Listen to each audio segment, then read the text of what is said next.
Hi and welcome to Police Stories Podcast. This is a series of short stories about my 28-year career in the UK Police Force. Hope you've enjoyed it so far. If you've been here before and if you're following the series, and if not, welcome. You might want to go back to the first episode possibly. Makes more sense, but obviously you don't have to. You can dip in and out as you want to. Thanks for the downloads this week again for those that have. Really good again, thank you. And some more coffees bought for me by some very nice people, so I appreciate it. I'm buzzing with all this coffee and I'm bouncing off the ceiling at the moment, so thanks very much. I appreciate it. So we dealt with lots of hard-hitting subjects, and this week we're going to try and cover a few perhaps smaller issues. I'm trying to follow, how my career kind of went along. Hopefully you're finding it interesting. Obviously picking out the more interesting jobs. There was some perhaps boring jobs to listen to as well. So I've skipped over some for sure.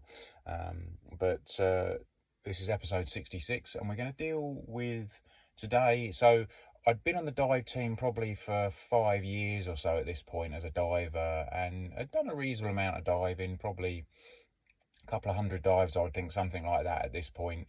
And generally, we talked about the makeup of the team before, and the fact that there'd be, 6 officers on the team, for example, would be a nice number to do your average dive, and they were, divvied up different roles and had a briefing. Well, the person who did that briefing was the dive supervisor. Now, that was just another PC, a police constable on the team. It wasn't necessarily a sergeant or someone of rank, although our sergeant was a dive supervisor.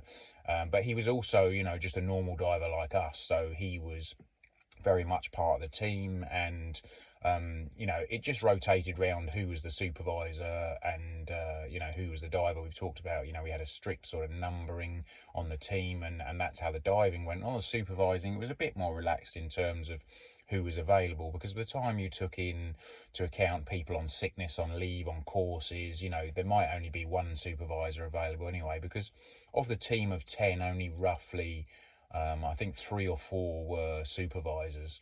So as I say, if you take out those other abstractions, quite often there was only one supervisor available anyway, so it was you that was doing it. But it was decided that I would be sent off onto the supervisor's course. It wasn't something you did straight away. Again, generally the feeling was that you would have a little bit of service under your belt. You'd have a good few dives, and some years as a diver to well and truly understand the game, before you were sent off to the supervisor, because that was a different role. So no diving, you were the one that briefed the team, planned the dive, did the paperwork, liaised with the various people, and that might be,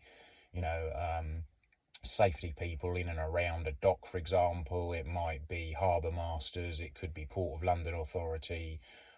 You would have to check a lot of things, and the good thing was, after 5 years or so, I had a bit of an idea, as I'd worked alongside the supervisors, kind of what they did and how they who they had to contact. So it wasn't a complete shock going off to the course, but the course is completely separate. It's run again at one of the 2 UK police diving centres, of which there's only Greenock in Scotland now, on the west coast of Scotland, and Newcastle. They're the 2 that are left, unless things have changed, which I don't think they have.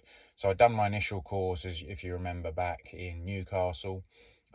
So I was, and I'd been up to Scotland to do some stuff as well. So on my supervisors, I was sent to Newcastle again, which was good because I thoroughly enjoyed Newcastle. It's a great place to sort of work and live for a period of weeks. And in fact, the supervisor's course is 3 weeks long. So I was there with, luckily enough, another one of my colleagues from the Met came with me. And then there was one other wannabe supervisor like us who was from one of the sort of Middle England teams, let's say that. So there's only 3 of us on the course, quite a small course, generally 1-to-1 with the instructor. Virtually there's 2 or 3 instructors, so really good instruction. This 3-week residential course, we stayed up there, and we flew back and forth between London, the capital, and Newcastle to each weekend to do this course, and thoroughly enjoyed it. Really good. Quite testing. My maths are terrible, and there's quite a lot of calculations and maths involved in it, because they talk you through running a team and running a dive, But on a typical dive, and we touched on it a bit last week on when we talked about ship's dives, because that's, as I say, probably the biggest headache that comes up for a supervisor. Well, that and deep dives. Every now and then we would do a deep dive, and certainly every year we would have to do deep dives of at least 50 meters, which is, kind of pretty deep, as you can imagine. I was just trying to think what it was in feet there. And it's something you have to do every year to keep your your license in date, your diving license, your ticket up, because you're a commercial diver at the end of the day. You might be a police diver, but so those deep dives are a real headache as well. Lots to think about and lots to go wrong, which is all the scary thing, because that will come back on you. And I've already said that this wasn't rank specific, so we didn't. But if we had a chief inspector who was a supervisor, and a diver, let's say, me as a PC, like 5 ranks below him, if I'm the supervisor, I would be giving him or her, a role that day. I would be telling them what to do. It wasn't about rank. It was about, who was sort of qualified to do it, because it all came back to you. Heaven forbid we had, a death of a diver, or even an injury or a serious injury or something like that. That would all come down to you. There'd definitely be an inquiry. There'd be a full HSE investigation, which is the Health and Safety Executive in the UK. They're the ones that look at things like deaths at work and injuries and accidents at work. So you'd be hauled over the coals, So this stuff had to be right. There was a lot sort of riding on your shoulders. But we talked through a typical dive. So first off, you would actually go to the scene. So let's say, let's keep it nice and simple. It's a canal. You'd go to the canal and you'd look at the area. You'd meet with the SIO, the Senior Investigating Officer, and you would discuss, right, what are we looking for, and what is the job, what is the crime, what is the evidence. So they might say, okay, it's a robbery on the towpath here, knife point robbery on the towpath. We got CCTV saying that our suspect, and they'd give us a description, maybe show us a photo or some video. So he came down there onto the towpath and he robbed the person here. And then he was disturbed, by local officers, so he threw the knife into the canal. I'm just making this up as I go along, but to be honest with you, we've done jobs just like this many times. This is fairly sort of bread and butter stuff. So they would task, we understand, and you'd look at the CCTV and you'd be like counting lampposts or looking for, posters or graffiti in the background to try and figure out exactly where they were standing on the towpath when that knife was thrown in. Now, the thing about knives is people go, it was thrown in now. I don't understand why these divers can't find it. I'll show them where it went. A knife is obviously a thin blade that acts a bit like a wing when you throw it in the water. So I could throw, and we tested this a few times, got underwater and actually watched them and actually filmed this happening. Knives were thrown in, and when they hit the water, there's so many variables on, is there movement in that water, tidal movement, has a lock been opened if it's a canal, the blades are like wings, so they go off at an angle, but they may drop, if they're heavy, they might drop pretty much where they're thrown in. But if they're lighter or smaller or wider, possibly, this wing effect comes into play, and they can skew off at sort of 45 degrees and carry on for another 20 feet before they hit the bottom, So to say that it was thrown in there and therefore it's easy to go and recover is hard work. And that's why we would always put in quite a big overlap. If we saw or we knew it had gone in at a certain point, we might start 10 meters before that and then work through that area and 10 or 20 meters out the side. The other thing is that even if we had a find and actually found the item we were looking for, we would continue on for another 10 meters, because we would never just stop. Because I'm afraid to say that, if you're looking in a London canal and you find a knife, if you haven't got a really good description of that knife, it might not be the knife you're looking for. There could be 3 or 4 knives in your search area. On one occasion, we had a detective down who wanted us to look under a bridge. I think I mentioned this before. At the end of the day, I think we were up to about half a dozen knives, and we had about 4 handguns. We kind of called him up and said, which one's yours? Which one are you after? So yeah, you would go down as a supervisor, you'd find out about the job, you'd look at the location, and you're looking specifically, what are the dangers here? There's cyclists that ride very fast on the towpaths, and you might find, well, that's not really a danger, well, it is. If they're going 20 miles an hour and one of your team is standing on the edge of the canal bank and steps back into them and gets hit by them, you could be talking serious injuries. So that was, we had to incorporate that into how we were going to sort of negate that threat. Locals, it could be a threat depending on where we were working. You know, if we were working in some of the more unpleasant areas of London, you know, the police were very much hated, and several times we were targeted. In fact, you know, a bit like at the moment, I think I said last week that you know, the feeling against the police is particularly strong at the moment, but it, like everything, it sort of comes and goes a bit. It stays steadily, you know, like you're disliked, but certainly it you know, increases and decreases. And there was a period of time in London where, again, we were particularly unpopular and police were being targeted. And we'd had a few issues. We'd gone on to Canal Topaz to try and do our diving. And we'd had eggs thrown at us off the bridge. Well, you know, we weren't too worried. It was just, you know, high jinks, or so we thought. These were sort of youngish lads that were throwing them. And then we realised that when the eggs hit the ground, they were smoking. And so we got closer and sort of had a better look at these eggs. And what had actually happened was, this was a time when there was a lot of acid attacks. Battery acid was used, hydrochloric acid was used in attacks against each other in terms of gangs, but also women were targeted by kind of ex-boyfriends and things. That happened quite a lot. Leave horrific injuries, really terrible injuries that just basically can't be fixed, you know. And so this was quite prevalent, and acid was quite a common weapon that was used against people. And these eggs that had been thrown at us, what they'd actually done is injected them, presumably with syringes, with acid. Whether they'd, you know, put a syringe in first, sucked out, you know, a lot of the sort of the egg inside, and then replaced it with acid, I don't know. But these were acid eggs being thrown at us. So obviously that was a bit more concerning, because again, you know, with no protection, if an egg had hit you on the head, you know, and this acid had run down your face, it would have been pretty unpleasant, to say the least. So we had to negate that. So some of the bosses were saying that we needed to wear body armour when we were diving. I mean, that was completely ridiculous. There was no way we could wear armour when we were diving. Certainly the team on the canal bank might have had it on, but not the diver, which was certainly discussed ridiculously. And then we were having to actually post our own security up on bridges. So if we were diving near a bridge, for example, or perhaps a high-rise block of flats or somewhere where you could be targeted with these eggs or other things, we would have to actually physically put out our security to protect the team from that happening. So you had to think about that. On a canal, for example, or on any waterway, boats were always an issue. We had to plan for how we were going to protect the team from boats. Now, canals, boats are quite slow moving, but they do tend to keep coming, and you wouldn't believe how many people don't understand the diving A flag you put up. We had a massive board about 6 foot across that had police divers, you know, and all this sort of thing on it, and an A flag, which is a blue and white flag which warns of divers, sort of internationally recognised.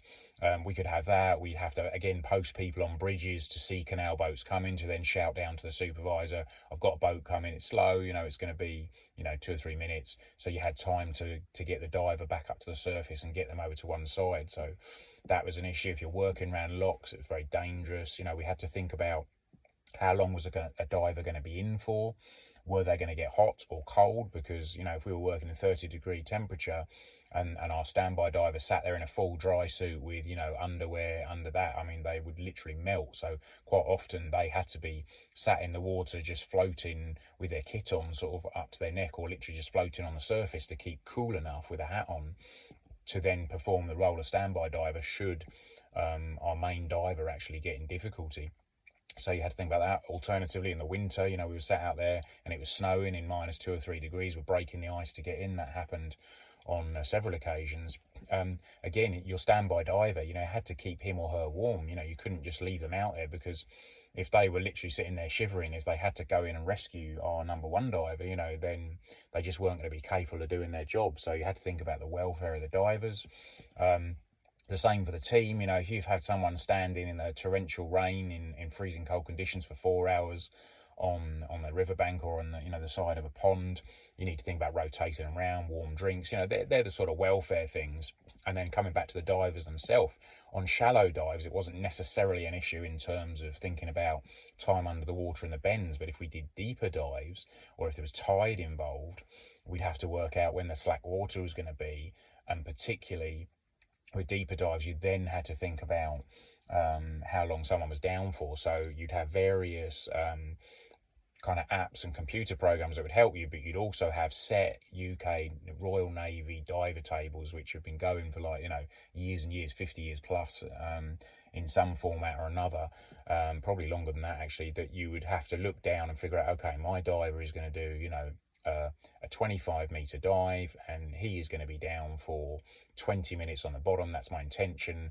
How long can he work for safely? So you'd look at this, table and run across with your finger, and it would actually say, okay, that diver can have, and it's just come off the top of my head here, 18 minutes, say, working at 25 meters before they'd need to return to the surface. But they cannot return straight to the surface. And we talked about this before on the dive course when we were doing deep dives, sort of 50-meter dives. They may have to return to 9 meters, for example, slowly ascend to 9 meters, and then stop and wait there and do what was called a decompression stop, so they don't get the bend. So they might have to do 5 minutes at 9 meters, and then they might have to slowly move to 6 meters and do another 5 minutes, at 6. And then they might have to come to 3 meters and do 10 minutes there, So this chart basically would tell you all the scenarios of what they had to do, and that was okay if it went to plan. If your comms worked and your diver left the bottom when he should, and he stopped when he should, and he waited when he should, but it's very difficult to communicate with a diver. And also, what if there's a problem?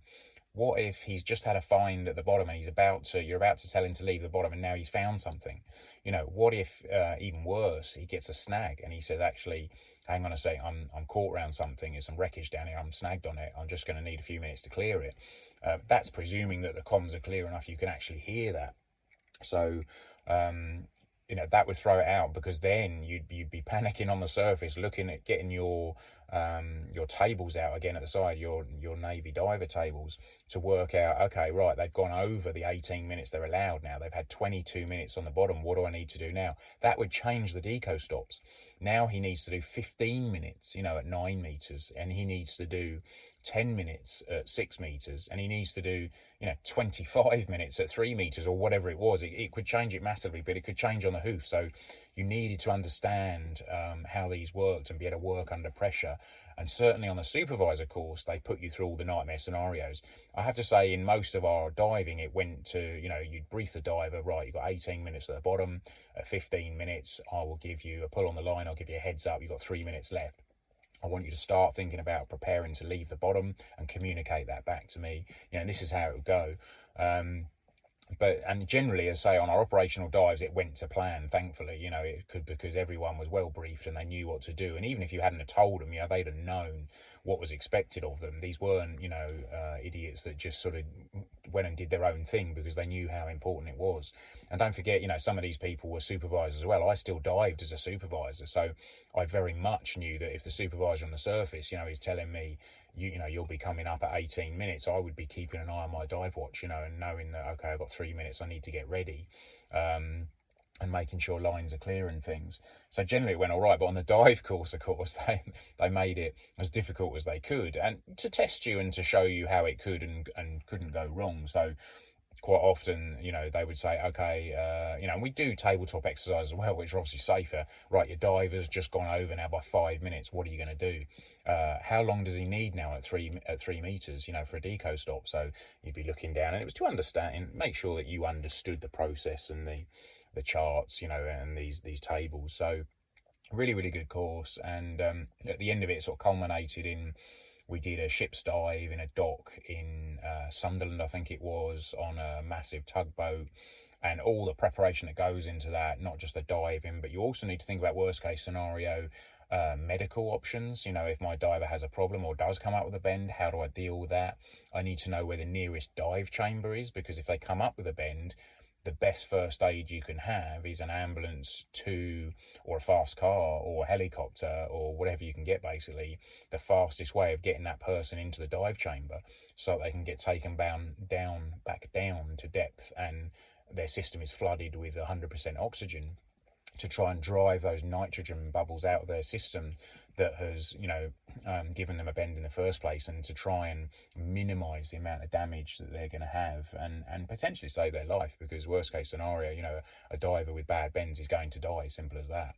And again, if you remember back, I had a bend, having had a week's dive in Scapa Flow, ended up, we talked about it before, a spinal bend and a brain bend off the back of some diving I did up in Scotland for a week. So I knew only too well, the sort of dangers and the issues that were around that. But this all had to be planned for, and thoroughly enjoyed the course, came back, and was then, probably for the next year, I basically did the supervising all the time. You do it all the time until it's your absolute sort of bread and butter. So I actually was kept away from the diving mainly for that period. It was just expected I would be the supervisor all the time. And you were also the supervisor on the confined space searches. So when we went down and did the sewer searches and any of these really unpleasant, tight little confined spaces we went into, you would be that supervisor again that would go and liaise with the venue and brief the staff and have the medical options there. But it brought another level to it. Probably after 5 years, I was kind of feeling that I had the diving side of it pretty much off pat. No matter what the scenario was, I was pretty comfortable what I was doing. So the supervisor thing just basically kind of turned it on its head again, and was lots of fresh skills to learn. So it really sort of kept it alive and peppy for me. So yeah, enjoyed it. It was very good. Just going to deal with one other thing at the moment. So we were dealing with a murder. It happened on a New Year's Eve at a party, and I was actually the diver for this. So I'm not quite sure how that worked out. Perhaps there was another supervisor, but I ended up being one of the divers for this. And this New Year's Eve party had gone wrong. And basically there was a guy who'd been stabbed to death in central London at this party. But unusually, this was the first time I'd heard a term, and again, things have moved on now, I'm sure, but it was called sharking. And the intention was the gangs, it wasn't enough just to stab each other. They needed to do it sort of bigger and better than the other gangs. So we talked about it before, but quite often they would use bike spokes to stab each other in the chest and in the lungs to try and collapse lungs. Certainly they would aim for the backside. They would aim to stab each other in the anus, because if it was done correctly, if that's the term, then that person would potentially have to have a colostomy bag for life, which was a huge impact on their life, and a big kudos for the gang in the gang world that you'd injured this person so badly that they'd have to have a colostomy bag. And then also in terms of even murdering each other, wasn't enough just a straight murder. It needed to have something different about it, a bit of, dare I say, flair or something. So this term sharking became something that we were hearing on the diving front. And what it was, that you had to stab your opponent in the throat in such a way that you effectively sort of stabbed and sliced across their windpipe in their throat, almost to the point of decapitation, so that their head would almost come off, but it would sort of flip back, only held in place by a small piece of skin at the back. And what they were saying is that this looked like a shark's mouth, that the sort of the throat and the neck would open up with the head barely attached, and that would be like a shark's mouth opening. So they called it sharking. They came up with this term, and it was, it's ridiculous to even discuss it in it, and you're probably sitting there thinking, what are these people about? But this is, what some of the gangs were doing at the time, and this sharking became the thing. And unfortunately, that's exactly what had happened at this New Year's Eve party.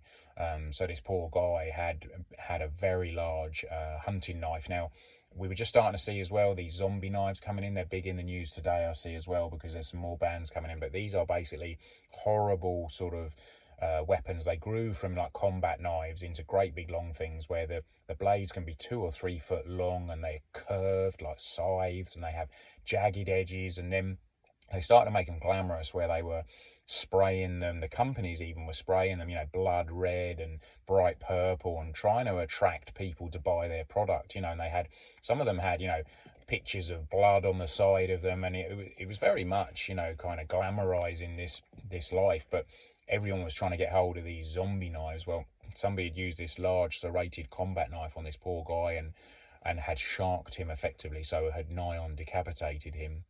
And then they'd fled down to this canal and thrown the knife in.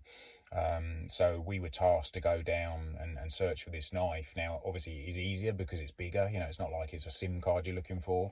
But as we've already discussed many times, bottom of a canal, absolutely full of rubbish. And we had a bit of an idea where it went, but quite a long stretch of canal to search. So we got down, and there'd already been, again, we've discussed this before, there'd been 2 divers through before me. But because we'd put the overlap in, they'd started, sort of 10, 15 metres short of where we thought it probably had gone in. But that was allowing for this, what we discussed at the beginning, this kind of wing effect where the blade sort of skitters off at some oblique angle and ends up miles away from where it's actually been thrown in. So 2 divers went through before me. I went in. Now, unusually on this dive, we were doing a single diver jackstay search, which we've discussed many times. So you have a reference point of a thick rope that's weighted at each end that runs along across the width of the canal, and I would have my right hand on that thick rope whilst I'm searching with my left hand, or vice versa. And I would be searching for whatever it is that I was looking for. And while I was doing this, I had an unusual sensation that something was above me. Now I knew, it was fairly shallow water, probably 2 or 3 metres. It was in a canal. I know we had our safety guys out as well to make sure that, firstly, we weren't getting attacked, but secondly, there was no boats about to run over my head, and the supervisor had briefed me on that, and the whole team knew, it was a well-oiled machine at this point, so we knew the score with this sort of diving. And yeah, I had this sensation of something being above me. Bearing in mind, this is totally black water, and no torch will penetrate it. Before we get asked to say, that was something that came up all the time. Why don't you use a torch? Like, we'd never thought about it. This black water will not be penetrated by any torch. Nothing will get through it. So I felt above me, and I could feel like fabric above me, like I'd swum into something. So then I felt to one side, and also, sort of a foot from my body, felt fabric and some sort of blockage on that side as well, and then the same on the right hand side. So basically I'd swum into something, and initially I thought it was maybe a container or something, but it took a little while to figure out, and it was very weird. I tried to back out of it, but it was all around me. I couldn't, in my mind it was maybe a fishing net or something, but I wasn't quite sure what that would be doing in the canal.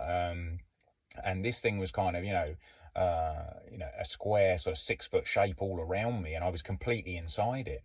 But this is where you learn to love your umbilical cord, because you always know that umbilical cord that's attached to you, giving you breathing air, is also attached to your colleague on the shore, so that if I follow that back, I am going to get to safety. It's not like I've swum off into a cave and now can't find my way out. So as I say, initially when you start diving umbilical, they're a pain, especially if you're a sport diver. It's so restrictive dragging this line around with me. But in these scenarios, you're very glad of it. So I carefully backed out of what this was, and followed my line back and used the jackstay to sort of pull myself backwards out of it. And what it turned out to be was a builder sack. You get like a 1-ton builder sack where they deliver, bags of gravel off the back of a lorry with maybe a little crane or something, but they're quite big. And it must have been perfectly open on the bottom of the canal directly in front of me, and I swam into it without realising, because like I say, it's totally black water. You have no sensation. A lot of the time you wouldn't know, which way was up or down unless you had a reference point. You were laying on the bottom. Certainly if you were free swimming or descending, that would happen all the time, where you'd get completely disorientated. But once you're on the bottom, it was a good thing, because right, here's a bottom, that's a solid bottom, so up is the surface, this is the bottom, and I'm level. But yeah, I had no idea I'd swum into this bag, so it took a little bit of reversing and getting out of this thing. And certainly I told a couple of people that I knew that are a bit claustrophobic, and they were saying that is absolutely the stuff of nightmares, to be under the water and then swim into a bag. We had it on a very similar dive as well, where we were diving in Canary Wharf, the sort of financial district. There's a lot of ponds and sort of waterways within that Canary Wharf itself. We were diving on a quite a deep dive, about 11 metres, and it had a load of building work, and it looks like the scaffolders at the end of the job had just thrown the scaffold in, or some had fallen in, because when we descended down into the bottom, which was a soft, muddy bottom, all these scaffold pipes were kind of 3 or 4 foot in the bottom, but the other, 10 or 15 feet of solid metal pipe was sticking directly up. So the first couple of divers in reported at getting snagged, and dropping into this nightmare of scaffold poles. And then even worse, when you were trying to work through it with your umbilical behind you, you were effectively knitting your way through it, so you had to sort of reverse to get out. And in the end, we had to do the whole job where we were laying those pipes down before we could start the work, pulling them out the bottom and laying them flat, because we were just snagging on them all the time. But while one of my colleagues was doing that, he had a very similar sensation that I'd had, that he carried on swimming across a sort of open bottom as far as he was concerned on the bottom of this dock, when he came to a solid something that he basically swam into, like a brick wall opposite him. So he thought, that's weird, it must be, a couple of, bits of brick or whatever, and I'll just swim up and over it. So he put his hand up and he couldn't feel a way out. It just carried on going up and up and up. So again, like me, he felt out left and right of himself and felt solid walls. So now he's got a solid wall in front of him and one to both sides of him. When he eventually goes up, there's a roof as well, so he's completely inside this building. It was very confusing for him. Don't forget, imagine closing your eyes and doing this, because again, no reference points, complete disorientation.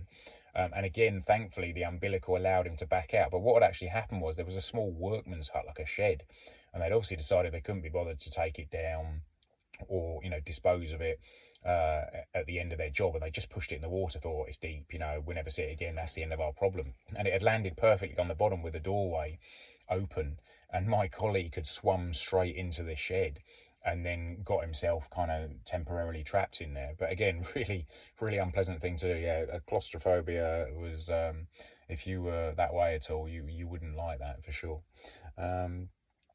But anyway, yeah, so coming back to the dive, ultimately I found that weapon, and what I'll do is I'll put on a photo this week of me coming to the surface with that murder weapon, so you can see what I'm talking about. A fairly unpleasant large combat knife with a serrated edge, but a relatively straightforward dive. But the first time we'd heard that sharking term, and but successfully recovered the weapon, and which ultimately led to the conviction of the murderer.